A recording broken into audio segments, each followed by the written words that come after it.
Nós vamos orar nesse momento. Vamos orar? Ore comigo.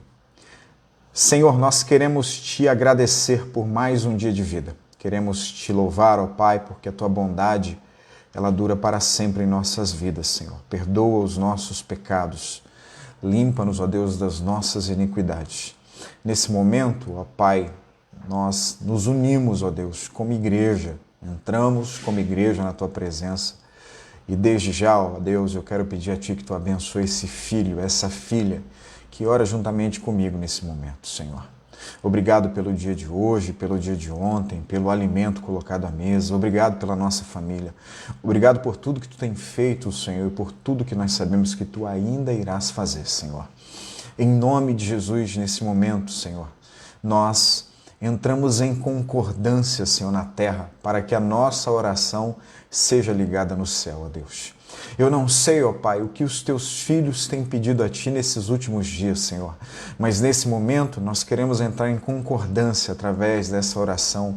Eu não sei se eles pedem pela família, não sei se eles pedem pela vida espiritual, pela vida emocional, ou quem sabe pela vida material, Senhor.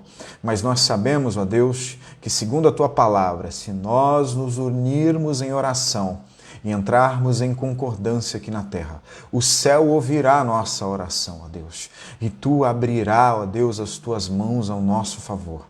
Pai, em nome de Jesus, nesse momento, ó Pai, que Tu possa, Senhor, atentar para a oração dos Teus filhos. Eu sei que a oração dos Teus filhos estão diante de Ti, ó Pai, mas que nesse momento, Senhor, essa oração venha, Senhor, ó Deus, mais uma vez aos Teus ouvidos, e que seja um tempo agora de milagre, que seja um tempo de respostas, que seja um tempo de cumprimento das Tuas promessas em nossa vida, Deus.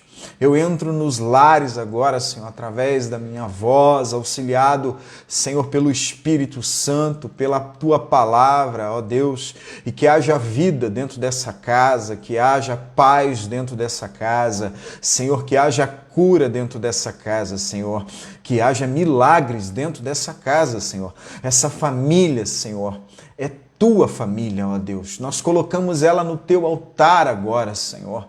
Visita, Senhor, os pais, os filhos, os cônjuges, Senhor. Visita, Senhor, a todos, ó Deus, nesse momento. Eu quero profetizar, ó Deus, a palavra do Salmo 91. Nenhum mal nos sucederá, nem praga nenhuma chegará até a nossa casa, ó Deus, porque nós cremos que Tu está no controle de todas as coisas. Nós acreditamos que o céu não está em crise. Nós acreditamos, ó Deus, que Tu, ó Pai, governas com mão poderosa, Senhor. Está guardando a nossa vida, o nosso deitar, o nosso levantar. Está guardando, Senhor, os nossos passos, ó Deus. E nós sabemos, ó Pai, que se nesse momento estamos passando por algum momento difícil em nossa vida de adversidade, nós cremos, ó Deus, que todas as coisas cooperam para o bem daqueles que Te amam, ó Deus, em nome de Jesus, ó Pai, que nessa noite Tu possa conduzir os nossos corações a Ti, que a Tua palavra venha, Senhor, de encontro à nossa necessidade, e que haja quietude em nossa alma, que haja paz em nossa alma, que haja transformação e vida em nós, ó Deus. Nós queremos Te glorificar, porque até aqui, ó Deus, Tu tem nos ajudado, Tu tem nos guardado, Senhor. E nós cremos que aquele que começou a boa obra é fiel para terminá-la, Senhor. Em nome de Jesus, nós Te agradecemos por esse tempo, Pai. Seja glorificado em nome de Jesus. Amém? Vamos para a palavra. Pai do Senhor Everton, Pai do Senhor Dedezinho, paz do Senhor. Para mais quem? Deixa eu ver quem eu não falei aqui ainda. Bruninho, paz do Senhor para o Wagner, paz do Senhor para o Eric Nilson, pai do Dieguinho, paz do Senhor a todos. Vamos para a palavra? Rapidinho. 10 minutos da tua atenção, vamos pensar algumas coisas aqui a respeito do livro de Ruth. Abra a tua Bíblia aí em Ruth, capítulo 1, pega papel e caneta, porque nós queremos nessa noite falar a respeito de direcionamento, essa direção que você está indo. Qual é a expectativa que tu está gerando? O que você espera dela? Olha só, quando nós falamos de direção, existe um detalhe muito importante. Por quê? Eu costumo dizer que o que diferencia um vilão de um herói é apenas a direção que ele está indo. Você percebe que no mundo dos HQs, ou no mundo da Marvel, vamos falar assim, percebe que tanto vilão quanto herói tem poderes especiais, tem recursos especiais. O que distingue um do outro é a direção que eles estão indo, é a motivação do coração. De maneira que você pode ter muitos recursos na tua vida, você pode ter muitas estratégias na tua vida, você pode ter muita sabedoria na tua vida, mas se você estiver indo na direção errada, isso não vai te valer de nada. E é sobre isso que eu quero falar neste momento. E por que eu entro nesse aspecto? Por exemplo, quando a gente olha para o livro de Ruth, nós vemos Ruth dividido em 4 capítulos, tá? E quando eu olho o primeiro capítulo de Ruth, no primeiro capítulo de Ruth acontecem todas as perdas de Noemi. E até isso deixa um ensinamento para nós. Por quê? Você precisa apenas de um capítulo da vida para você perder tudo. É uma frase de efeito, mas ela traz muita verdade. Você não precisa de muito tempo para destruir a tua vida. Você não precisa de muito tempo para destruir a tua casa, para destruir a tua família.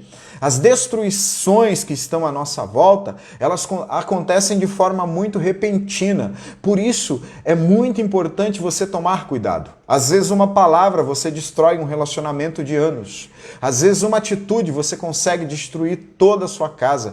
E quando a gente entra nesse aspecto, até omissão destrói, tem poder de destruir a vida. Então, fique aí com essa dica, tome cuidado, porque apenas uma página, uma palavra, um momento da tua vida pode destruir anos de construções da tua vida. Quando a gente olha para o capítulo 1, a gente vê, e deixa eu ler aqui com você, pelo menos alguns versículos. Olha só o que diz o primeiro capítulo de Ruth. E sucedeu que, nos dias em que os juízes julgavam, houve uma fome na terra. Por isso um homem de Belém de Judá saiu a peregrinar nos campos de Moabe, e ele e sua mulher e seus 2 filhos. Deixa eu grifar aqui essa fala que um homem de Belém de Judá saiu a peregrinar nos campos de Moabe. Judá, Belém, era a terra que Deus estabeleceu aquela gente. E por causa de uma fome, de repente um pai de família decide migrar. Ele sai do lugar que Deus estabeleceu ele e ele vai para um lugar de idolatria. Então, essa palavra me chama a atenção. Ele começa a peregrinar nos campos de Moabe. E Moabe, ele foi um filho de Ló. Ele foi a causa de um incesto. Ele é um filho do incesto. A filha de Ló embebeda o pai para que o pai tenha relação com ela e que ela possa gerar filhos. É o filho ilícito. E aí, quando a gente pega essa palavra peregrinar, no original, ela também aponta para se hospedar. Perceba que Noemi, junto com a sua família, Elimeleque, eles começam a o quê? A se hospedar numa terra incestuosa, numa terra de idolatria. E deixa eu te falar uma coisa, Satanás, ele nunca vai te trazer de uma vez só para o mundo das trevas. O primeiro convite de Satanás é a hospedagem. E quando você é hóspede dentro de um lugar, numa casa, seja lá o que for, você percebe que um hóspede, ele não tem grandes trabalhos a fazer. O hóspede, ele é apenas servido. O tempo inteiro ele é servido. Para um hóspede, é separado o que há de melhor na casa. E a estratégia de Satanás é da mesma maneira. Perceba que o texto vai discorrer e o Elimeleque, ele começou como hóspede naquelas terras de Moabe. Só que aí, no determinado momento, você percebe que a Bíblia vai dizer que eles decidiram ficar ali. Então ele começa como hóspede e daqui a pouco ele começa a fazer parte daquilo. Mais tarde, os filhos vão se casar com mulheres daquela cidade. É o momento em que as alianças começam a acontecer nessa terra, nesse lugar que não é para ele estar. Preste atenção numa coisa, o que eu quero dizer com essa palavra? Existem caminhos que são direções que o final delas é a morte, mas o início delas é atrativo, é convidativo. Por isso, tome muito cuidado.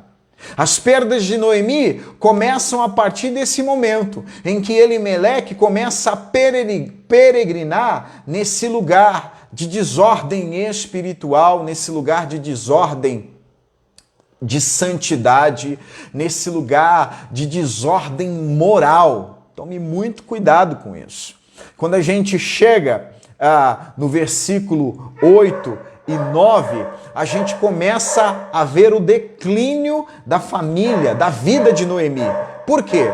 Noemi, ela já perdeu o marido, Noemi, ela já perdeu os filhos, e aí agora, nesse exato momento, olha só o que diz o versículo 8.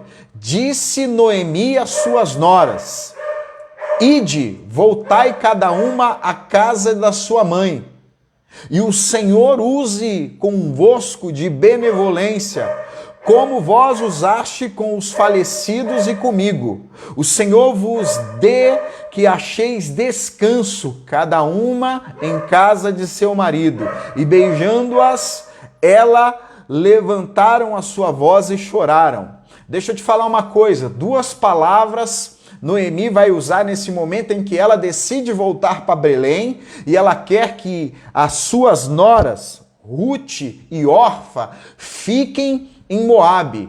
Belém agora tem pão e ela decide voltar e as moças querem seguir ela. E aí olha que diz a Noemi para Ruth e Orfa: olha, fique em Moabe e que Deus seja bondoso com vocês nessa terra e que Deus também dê descanso a vocês nessa terra. Presta atenção numa coisa, a gente sempre tem julgamentos em relação aos lugares e aos ambientes. A gente julga lugares, a gente julga pessoas e muitas vezes a bondade e o descanso do Senhor nem sempre vão se enquadrar em nossos julgamentos. Às vezes o que você julga ser bom é ruim. O que você julga ser descanso é tribulação. Noemi está dizendo, fique em Moabe, porque aqui é lugar de bondade e lugar de descanso. Cuidado, nem sempre o seu julgamento vai estar correto a partir do seu ponto de vista. No versículo 11... a Noemi, ela faz uma pergunta para Ruth: por que você está indo comigo? Né? Por que você decidiu ir nessa direção? É uma pergunta que você tem que fazer nessa noite. Por que você está nessa direção que você decidiu estar? É por causa das suas emoções? É por causa da sua racionalidade? É por causa da sua fé? É por causa do dinheiro? É por causa do medo? Ou é por causa da vontade de Deus? Por que você decidiu trilhar esse caminho? Por que você está nessa empreitada? É uma análise que você precisa fazer. A Noemi, ela perdeu a esperança da vida. Ela decidiu voltar para Belém, mas ela, em determinado momento, versículo 11, versículo 12, ela vai dizer para as meninas: não tem porquê vocês irem nessa direção comigo. E aí ela começa esse ambiente do eu não tenho. Não tenho filhos, não tenho marido, não tenho esperança, não tenho tempo. Essa direção não oferece nenhum atrativo a vocês. A Noemi perdeu a esperança. E deixa eu te falar uma coisa, não perca a esperança, porque a esperança ela é o conservante da alma. Não deixe a tua esperança morrer, porque a esperança é o conservante da alma. Sabe o que é interessante? É que a resposta de Ruth é muito clara. Olha, eu não decidi te seguir por causa dos filhos, por causa do marido, por causa do tempo. Não decidi seguir você por causa disso. Ela diz assim: o teu Deus será o meu Deus. Ruth decidiu voltar para Belém com Noemi porque ela estava querendo encontrar o Deus de Noemi. Eu quero, numa última palavra, meu tempo já encerrou, dizer a você que você precisa aquietar o seu coração. Vá na direção que Deus quer que você vá. Mesmo que essa direção não demonstre a você coisas atrativas, vá nessa direção. Eu quero terminar hoje com um texto que eu escrevi há alguns dias sobre aquietar o coração. Aquietar-se é abandonar nossas tentações implícitas e sutis que nos convidam a não confiar e a não esperar pelo Pai. Aquietar-se é evitar lutas inúteis que desgastam nossas emoções, roubam nosso equilíbrio e enfraquecem a nossa fé. Aquietar-se é desistir dos nossos caminhos, que, como já dizia o provérbio, o fim deles é a morte. Aquietar-se é cessar nossos esforços para usurpar aquilo que pertence a Deus, o controle e o comando. Aquietar-se é ficar quieto e observar seus atos e suas promessas. Aquietar-se é ficar em silêncio para que ele fale. É descansar nele para que ele trabalhe. Entregar a ele o teu caminho para que ele te devolva a vida abundante. É dar a ele a medida que ele pede para receber a bênção sem medida. Aquietar-se é descobrir que ele é Deus. Senhor, muito obrigado por esse tempo. Que as nossas vidas possam permanecer dentro da tua palavra, dentro do teu amor e dentro da tua vontade. Dá-nos uma noite de paz, Senhor. Guarda-nos e que a tua vida esteja em nossa vida, em nome de Jesus. Te espero amanhã. Amanhã, às 9h40 da noite, nós voltamos com mais um devocional. Se você ainda não compartilhou, por favor, compartilhe o devocional, ajude as outras pessoas a serem abençoadas também. Um beijo no coração e tenham uma boa noite. E te espero amanhã, viu? Fiquem na paz do Senhor.